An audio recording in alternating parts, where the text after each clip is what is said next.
Olá, galerinha da 800. Vamos para mais uma aula de História. Sou a professora Jolinda e hoje nós vamos estudar sobre as rebeliões na América Portuguesa. As revoltas do período colonial brasileiro se dividiram entre interesses nativistas e interesses separatistas. O tipo de relação entre metrópole e colônia envolveu a prática da exploração.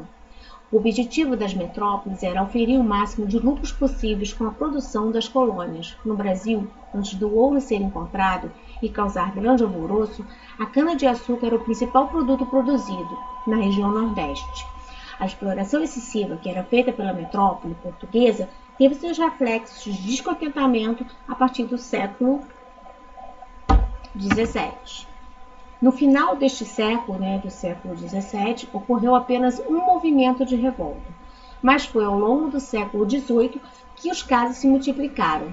Entre todos esses movimentos, pode-se distinguir duas orientações das revoltas, a do tipo nativista e a do tipo separatista. As revoltas que se encaixam no primeiro modelo são caracterizadas por conflitos ocorridos entre os colonos ou defesa de interesses de membros da elite colonial. Somente as revoltas de tipo separatistas é que pregavam uma independência em relação a Portugal, mas essa independência em relação a Portugal não era do Brasil em todo, sim daquela região onde ocorria a revolta, como era no caso da Inconfidência Mineira e da Conjuração Baiana. E também, mais tarde, ocorreram também outras revoltas separatistas, como a maior delas, a mais conhecida, a Guerra dos Farrapos. Entre as revoltas nativistas mais importantes estão a revolta de Beckman, a Guerra dos Emboabas, a Guerra dos Mascates e a revolta de Filipe dos Santos. Hoje, a aula de hoje, nós vamos estudar a Guerra dos Emboabas. Entre 1693 e 1695, grandes quantidades de ouro foram encontradas na colônia em uma região que passou a ser chamada de Minas Gerais. Em busca de ouro, pessoas de diferentes lugares foram até a região das Minas. Além da população colonial, o ouro atraiu também portugueses que moravam no reino, os renóis, que moravam em Portugal.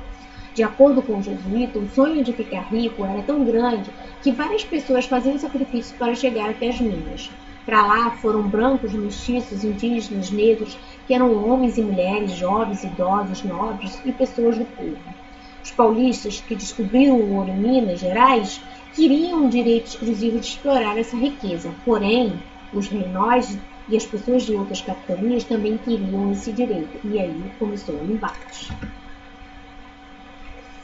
Essas são figuras de como era feita a extração do ouro. As duas primeiras, como vocês estão vendo, eram os escravos que faziam esse trabalho.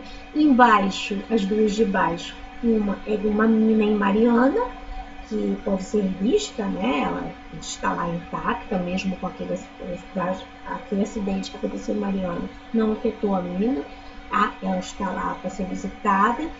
E do lado tem as pepitas de ouro.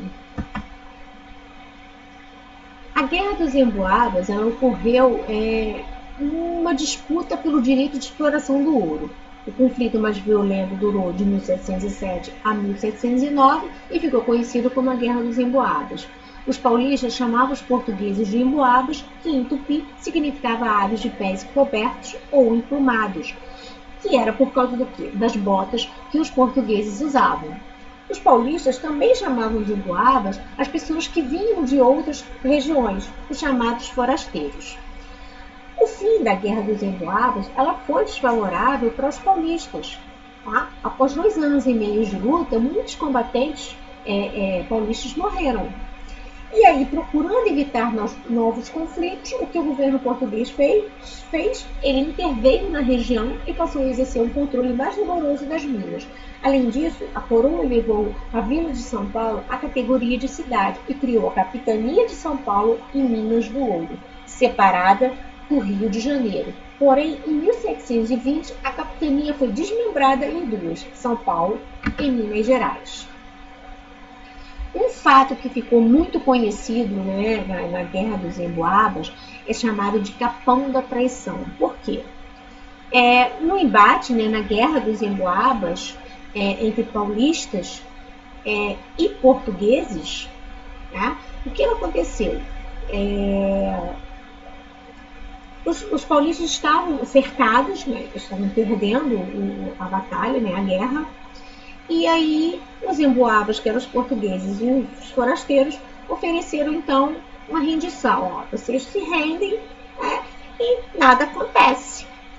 Tá bom. Então, os paulistas aceitaram. Assim que eles depuseram as armas, né?